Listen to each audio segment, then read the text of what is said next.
Well, have you ever watched a horror movie and thought to yourself, this is just like every possession movie I've ever seen? That's what you're going to get with a Deliverance.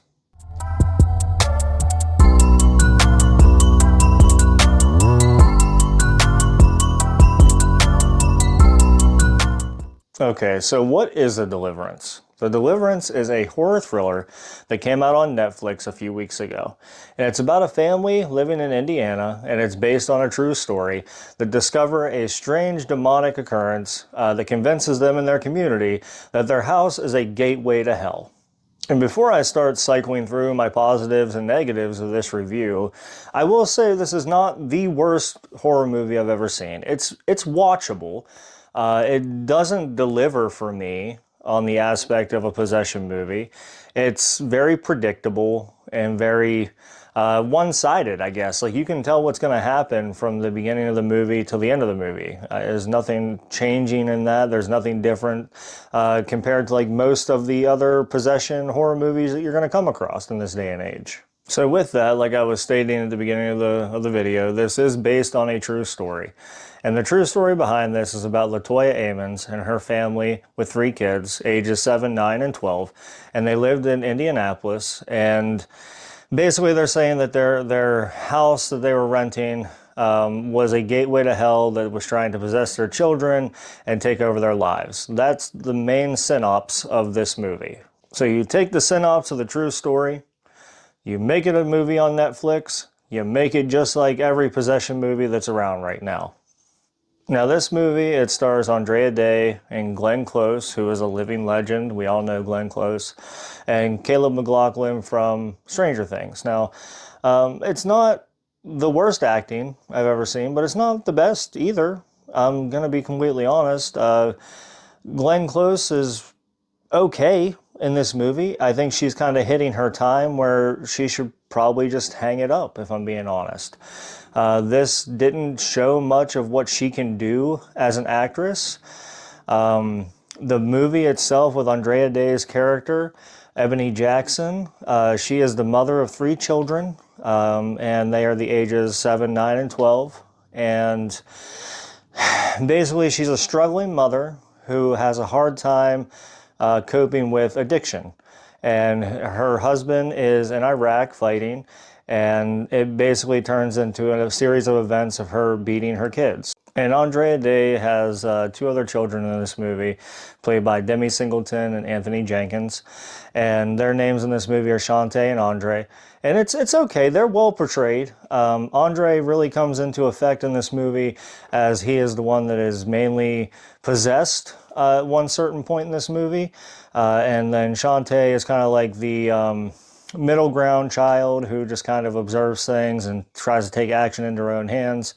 And then you have the older sibling in Caleb McLaughlin, who kind of tries to stand up for everybody at times, but also gets a semi-possession himself. There's a scene where like he's trying to drown his little brother and he doesn't know what's going on. There's things like that in this movie, and it's portrayed okay. It's not portrayed the best, but it's portrayed enough to where you know what's going on. Now, as I stated before, Ebony Jackson in this movie, who is the mother of the 3 children, her husband is in Iraq, and she's struggling very hard with addiction, to the point where she has to have a care counselor come in to check on the children occasionally, and that counselor is played by Monique. She does a really good job in this movie. I think that for me, her character is probably the best portrayed out of everybody in this movie. Her and, probably Andrea Day's character as well.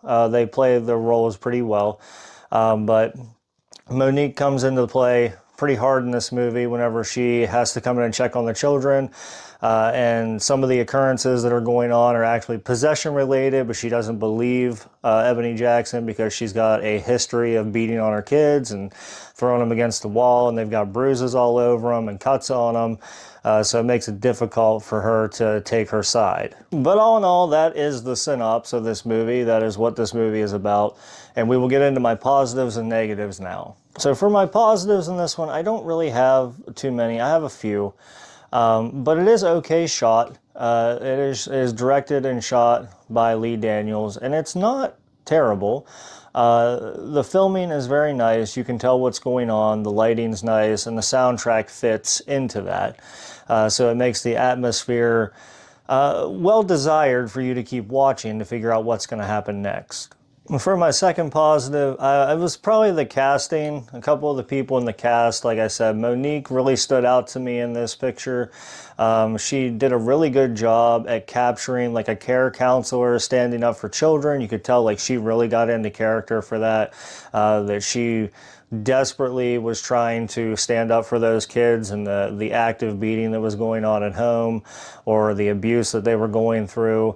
And then the little boy in this movie, played by Anthony Jenkins, he did a really good job for being, I think he's like 6 years old, 7 years old. He did a really good job at portraying a possessed human and the undesirable events that he had to go through. Really good job from him on that.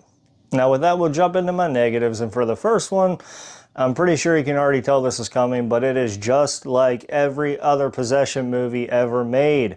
I mean, it needs to be more original. Even if it's based on a true story, there's nothing stopping you from being creative or original in your retelling of what happened. The Conjuring, for example, is based on a true story, but I absolutely adore The Conjuring. It's probably one of my favorite horror movies of modern age. This one is also similar to that. It's a possession movie based on ghosts in a haunted house. It's kind of like middle ground for me because it follows the same path of all those other possession movies. My second negative, it's about, I guess, the story itself. Even if it is based on a true story, I don't feel like it was retold in the best manner it possibly could be. There's times where I was like, that doesn't make any sense, or what the hell is going on right now? I don't understand where we're connecting the dots here. But in the end, it kind of made sense. But during the movie, I was questioning the events of what was going on with the kids and with Ebony Jackson and her mother, Alberta. It just, I don't know. There's a lot of unconnected dots that lead to an ending that you're just kind of like, eh. Now, for my last negative, it's going to be about the ending, so spoilers if I give anything away that's too subpar. But the ending itself is very lackluster. Even if it is based on a true story, it doesn't, like I said, it doesn't make sense leading up to it. And then you're questioning, like, why it was just so, like, so there is an exorcism performed, but it's performed by Andrea Day, who doesn't have anything to do with religion leading up all the way until the end of the movie, because her mom was really into religion, and then she just captures it, I guess, because she was basing it off her mother, and just repeats this chant over and over again that somehow banishes this demon back to hell. It didn't make sense to me. There's really poor CGI, really poor acting involved with the ending, and then you're just like, well, that was stupid. All right, so my overall for this movie, do I think you should watch it?